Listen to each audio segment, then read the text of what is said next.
Aryan, what is a performance marketing agency? So typically एक digital marketing agency होती है जो कि डिजिटली आपको करवाती है, आपको ब्रांड के लेके आती है। बट उसका काम रहता है कि सिर्फ डिजिटली प्रेजेंट करवा देना। So for example digital marketing agency रहेगी तो वो आपके सिर्फ फेसबुक पे ऐड चला देगी, मेटा पे ऐड चला देगी, गूगल पे आपका एक ब्लॉग बना देगी। परफॉर्मेंस मार्केटिंग सिमिलर है बट ये फोकस करती है उस जो काम किया गया है उससे क्या परफॉर्मेंस आई है। थोड़ा बहुत सिंपल शब्द में समझा रहा हूँ, टेक्निकल नहीं जा रहा हूँ।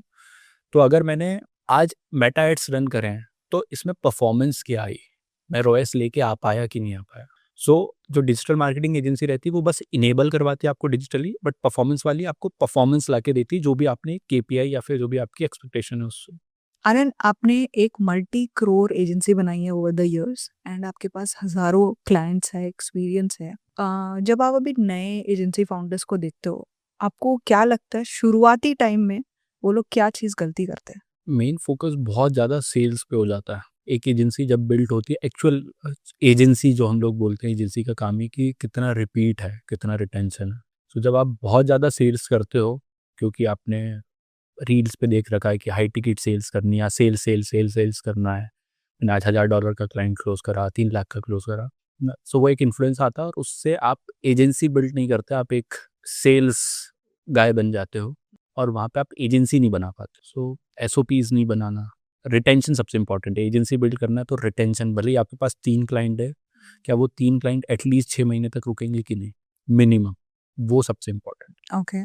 क्लाइंट आया अगले महीने चला गया तो वो एजेंसी नहीं है, वो आपका तुक्के वाला बिजनेस है, वो चलता जा रहा है, सर्टेनिटी नहीं है कुछ। बट ये आपका नीश भी इस तरह का है कि कोई भी ब्रांड अगर आपके पास आएगा और 1 डेढ़ महीना, 2 महीना भी अगर आपके साथ रहा, उसको लगे ये तो मैं खुद ही कर सकता हूँ।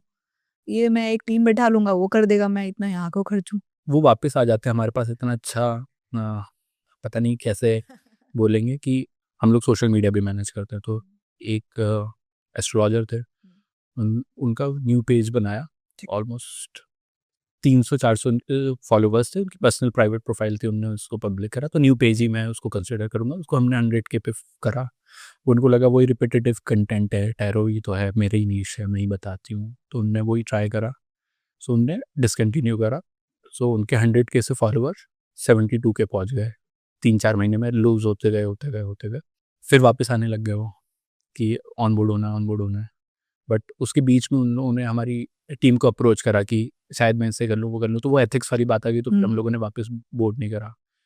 परफॉर्मेंस में होता है कि गए, उनको लगा कि जस्ट एड्स चल ही रहे हैं ये लोग, तो बजट ऐड करवाते हैं मुझसे, थोड़ा बहुत ऊपर नीचे करते होंगे, 1 महीने में सेल डाउन होती है, अपने आप आ जाते हैं। तो काम अच्छा होना चाहिए आपका कि आप कंटिन्यूस परफॉर्मेंस दे रहे हो। अभी अगर कोई नई डिजिटल मार्केटिंग एजेंसी है, वो अगर किसी एक ब्रांड के पास जाती है और बोलती है कि हम आपका कर देंगे डिजिटल मार्केटिंग, तो मोस्टली ऐसा उनको मिलता है, यार एक और आ गया, है ना? तो how can you stand out in this crowd as a new agency when you don't have that much testimonials या फिर रिव्यूज? सबसे पहले तो आज की डेट में डिजिटल मार्केटिंग एजेंसी की जगह नहीं है, आपको एक नीश एजेंसी बनाना होगा। आप या तो सिर्फ शॉपिफाई की वेबसाइट्स बनाते हो, अगर आप मुझे भी देखोगे तो हम लोग करते सब है, हम लोग प्रोडक्शन भी करते हैं, हम लोग सोशल मीडिया भी ग्रो करते हैं, हम लोग गूगल भी करते हैं। बट आप मेरी हर जगह पोजीशन देखोगे कि मैं मेटा एड्स के बारे में बहुत ज़्यादा बोलता हूँ। मैं वर्कशॉप स्पेसिफिकली मेटा एड्स की इसलिए ही करता हूँ क्योंकि मेरे को वो पोजीशनिंग बिल्ड करनी है। सो आज की डेट में digital marketing agency banana is dead thing, कि आज ओके। नहीं करना है आपको। कोई एक नीश पकड़ो, जो अच्छी एजेंसी वो सिर्फ प्रोडक्शन पे फोकस कर रही है, जो हाई चार्ज कर रहे हैं, तो वो सिर्फ एड्स बनाते हैं, करते हैं वो सब हैं, सोशल मीडिया भी करते हैं, परफॉर्मेंस भी करते हैं, बट वो बट अपने आप नाम को एक ही दिखाते हैं जगह कि में वो पोजीशन की। क्रिएटिव एजेंसी है। या सबसे पहले तो नीश डाउन।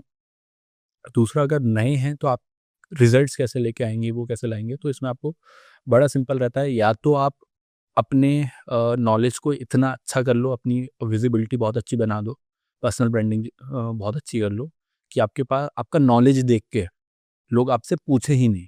सो फॉर एग्जांपल, अगर मैं कंटेंट डाल रहा हूँ मेटाइट्स से रिलेटेड और मैं उसमें इतनी डिटेल्ड बात कर रहा हूँ कि रोएस कैसे होता है, और इतनी डिटेल्ड मेट्रिक्स की बात कर रहा हूँ जो उन्होंने अभी तक सुने ही नहीं थे कि क्या हो रहा है, ये क्या होता है, तो कुछ कुछ ऐसे महंगे वर्ड्स यूज़ करना, hook rate for example, hook rate सबको नहीं पता, थोड़ा कॉमन हो गया, मैंने बहुत ज़्यादा उसको प्रमोट करा। हुक रेट देखते कैसे मेटाइट्स पे, तो किसी किसी के लिए बहुत बड़ी बात है, एक लैंडिंग पेज व्यू रेशो होता है। सो ऐसे फैंसी वर्ड्स जब आप पब्लिकली सबको बताते हो चिल्ला के कि ये होता है, और फिर लोग सुनते हैं कि यार इसको इतना डीप नॉलेज है, इसके बारे में तो मैंने सुना ही नहीं था, चलो इसके साथ काम करते हैं। तो पहला तरीका ये है। दूसरा तरीका है कि आप फ्री में काम करो, कि मैं अभी पोर्टफोलियो बिल्ड कर रहा हूँ 7 दिन का, ये बहुत लो टिकट की बात कर रहा हूँ, उसमें ही काम होगा, बहुत महंगा काम उसमें नहीं। थर्ड है जिसमें आप कुछ गारंटी ऑफर कर दो। सो फॉर एग्जांपल जैसे अभी हम लोग फॉरबिट मीडिया की बात करें तो उनका ये सिंपल है, वो बहुत अच्छा काम इसलिए कर रहे हैं कि वो बोलते हैं कि नहीं आया तो मेरे पास एक मिनिमम गारंटी है जो मैं आपको दे दूंगा।